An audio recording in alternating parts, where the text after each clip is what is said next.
I hope you are all doing well. As in our previous videos, we have covered different type of present tenses like present definite, present continuous, present perfect continuous, and also past indefinite. So in that video, we are going to learn what is present past continuous tense because we have covered all the present tenses and also covered past indefinite. So in that lecture, I will try my level best to describe what is past continuous tense.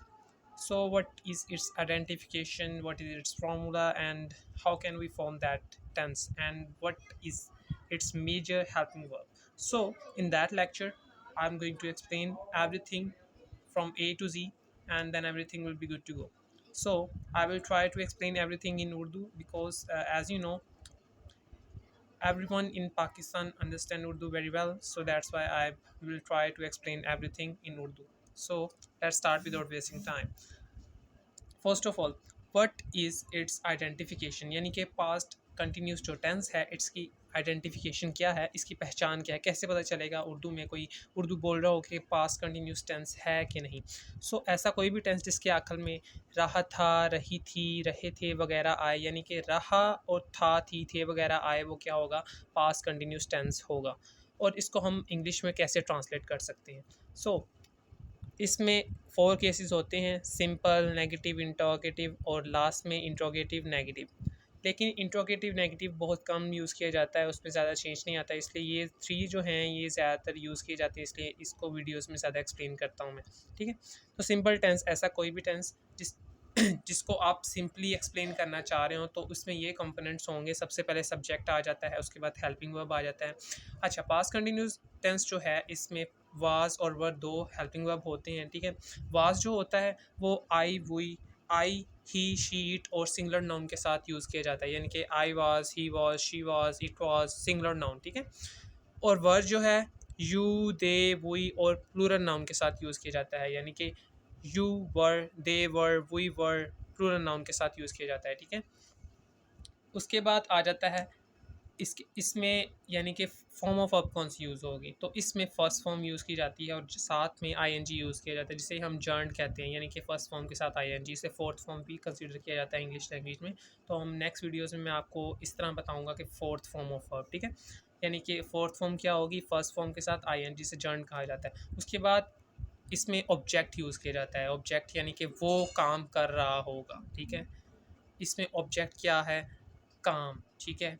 उसके बाद everything जो अज़ाफ़ी चीज़ें होंगी वो क्या होंगी, everything आ जाएंगी last में, यानी कि अदर थिंग जो एक्सप्लेन की जाएंगी वो लास्ट में एक्सप्लेन हो जाएंगी. यानी कि टेंस में जो शुरू के कंपोनेंट्स होंगे देखा जाएगा, सब्जेक्ट कौन सा है, हेल्पिंग वर्ब कौन सा है, form of verb, ING, object. उसके बाद जो अज़ाफ़ी चीज़ें होंगी उसको लास्ट में एक्सप्लेन कर दिया जाएगा. ठीक है. सिंपल टेंस में नेगेटिव में ज़्यादा चेंज नहीं आएगा, उसमें सब्जेक्ट सबसे पहले आता है, उसके बाद हेल्पिंग वर्ब आ जाता है जो कि वाज पर है, उसके बाद नॉट, क्योंकि नेगेटिव है, नेगेटिव में नॉट यूज़ किया जाता है जो कि हमेशा हेल्पिंग वर्ब के बाद आता है, यानी कि वाज नॉट, वर नॉट. ठीक है.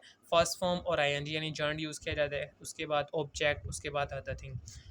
इंट्रोगेटिव जो टेंस है, और रिमेंबर वन थिंग, आपने कभी भी इसको इंटेरोगेटिव नहीं कहना, ये रॉन्ग टर्म है, ये रॉन्ग प्रोनाउंसिएशन है, आपने हमेशा इसको इंट्रोगेटिव कॉल करना है. ठीक है. ये राइट प्रोनाउंसिएशन है.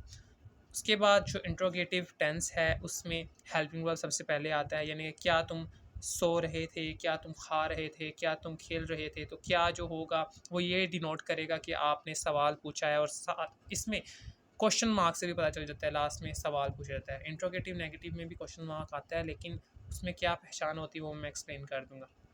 इसमें सबसे पहले हेल्पिंग वर्ब आता है इंट्रोगेटिव टेंस में, उसके बाद सब्जेक्ट आता है, उसके बाद जर्न यानी कि फर्स्ट फॉर्म के साथ आईएनजी कंसीडर किया जाता है, उसके बाद ऑब्जेक्ट, उसके बाद इजाफी जो भी चीज़ें होंगी वो अदर थिंग कंसीडर की जाती हैं और लास्ट में ऐड कर दी जाती है टेंस के. ठीक है.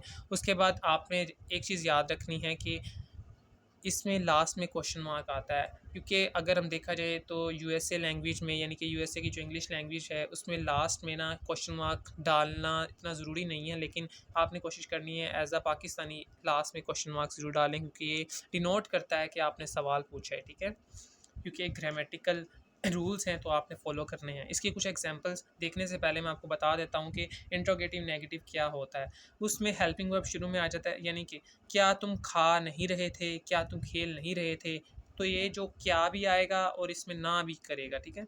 तो इसमें सवाल भी पूछा जाएगा और ना भी होगी, यानी कि उसमें हमारे पास जो फॉर्मूला आएगा वो क्या होगा, उसमें हेल्पिंग वर्ब सबसे पहले आएगा, सब्जेक्ट आएगा, उसके बाद आ जाता है नोट, उसके बाद आ जाता है जंट, फिर ऑब्जेक्ट, फिर अदर थिंग और क्वेश्चन मार्क, ठीक है। ये दो चीज़ें जो हैं आपने याद रखनी है, ये नोट और क्वेश्चन मार्क, ये दो चीज़ें इंट्रोगेटिव नेगेटिव टेंस में आ जाती हैं, जो कि पास्ट कंटिन्यूस टेंस है, ठीक है। उसके बाद इसकी कुछ एग्जांपल्स देख लेते हैं। एग्जांपल्स देखने से पहले ये चीज़ आप देख लें कि वाज नोट और वर नोट, वाज नोट और वर नोट जो होता है उसमें नोट को ये भी लिख दिया जाता है, यानी कि ये कॉन्ट्रैक्शन होता है। आप इसको वजंट भी कह सकते हैं, ठीक है। वाज नोट को इस तरह भी कॉल कर सकते हैं वजंट, वजंट एक कॉन्ट्रैक्शन होता है, इस तरह भी लिखा जाता है नोट को, ठीक है। एग्जांपल्स कुछ इसकी देख लेते हैं। मैं सो रहा था, ये पेज उठ रहा है तो देख लेते हैं। सबसे पहली एग्जांपल है हमारे पास, जो मेरे जहन में आती है मैं लिख देता हूँ। तो मेरे पास ये कुछ एग्जांपल्स थी तो मैंने लिख दी हैं। मैं सो रहा था, इसमें अब मैं ये नहीं एक्सप्लेन करूँगा कि सब्जेक्ट कौन सा है, हेल्पिंग वर्ब कौन सा है, क्योंकि मैंने अपनी प्रीवियस वीडियोस में ये एक्सप्लेन कर दिया है। तो बार बार एक चीज़ को रिपीट करना अच्छी चीज़ नहीं है, तो आप प्रीवियस वीडियोस को देखें, ठीक है। चैनल के साथ आपने अगर प्रीवियस वीडियोस देखनी है तो चैनल को आप टच करें और बाकी वीडियोस जो हैं लेक्चर वाइज मैंने एक्सप्लेन कर दी हैं, ठीक है, वहाँ से देख लें आप। मैं सो रहा था, आई वॉज स्लीपिंग, ठीक है। वॉज क्या है, हेल्पिंग वर्ब है, आई के साथ वॉज आता है, जैसे कि मैंने शुरू में यहाँ बता दिया है कि आई के साथ ही, शीट और सिंगुलर नाउन के साथ वाज आता है। और ऐसे ही वर, यू, दे, ठीक है, यू के साथ, दे के साथ, वी के साथ और प्रोनाउन जो होंगे उसके साथ वर यूज़ किया जाता है। उस ये सिंपल था, इसमें ना तो ये नेगेटिव था, ना इंट्रोगेटिव था, ना इंट्रोगेटिव नेगेटिव था, चूँकि इसमें फुल स्टॉप आता है तो फुल स्टॉप मैंने मेंशन कर दिया। उर्दू में आपने याद रखना है, इसमें ये जो लंबी लाइन होती है ख़त्मा होती है, और फुल स्टॉप इंग्लिश में फुल स्टॉप डालते हैं, इसको कहते हैं फुल स्टॉप। ये ख़त्मा है, ये फुल स्टॉप है, ठीक है। आपने चीज़ें देख लेनी है, लाइन डालना भी गलत होता है, तो ये चीज़ें आपने देख लेनी है। क्या तुम मुझे बुला रहे थे, तो ये देखिए लास्ट में क्वेश्चन मार्क आ गया है। तो इससे क्या पता चलता है कि ये क्या है, ये इंट्रोगेटिव टेंस है, इंट्रोगेटिव नेगेटिव नहीं है, ये सिंपल इंट्रोगेटिव टेंस है जो कि पास्ट कंटिन्यूस में पूछा गया है। क्या तुम मुझे बुला रहे थे, वर यू कॉलिंग मी, ठीक है। वर क्या है, ये शो करता है कि सवाल पूछ रहा है, और वर चूँकि यू के साथ यूज़ किया जाता है पास्ट कंटिन्यूस टेंस में, तो ये यूज़ किया है। क्वेश्चन मार्क आपने ज़रूर यहाँ पे मेंशन करना है, जो कि डिनोट करता है कि सवाल पूछा है आपने। उसके बाद मैं सो नहीं रहा था, आई वॉज नॉट स्लीपिंग, और वाज नॉट को मैंने पहले ही एक्सप्लेन किया है कि आप ये भी कर सकते हैं, वजन भी लिख सकते हैं, चूँकि एक कॉन्ट्रैक्शन है तो यूज़ किया जाता है, ठीक है। उसके बाद हमारे पास लास्ट एग्जांपल है, क्या मैं सो नहीं रहा था, ये इंट्रोगेटिव नेगेटिव टेंस है, ठीक है। तो मैंने इसकी एक एग्जांपल यूज़ की है, was I not sleeping, was I not sleeping, और क्वेश्चन मार्क डिनोट करता है कि ये जो है इंट्रोगेटिव है, और नोट डिनोट करता है कि नेगेटिव है, इंट्रोगेटिव नेगेटिव टेंस है, ठीक है।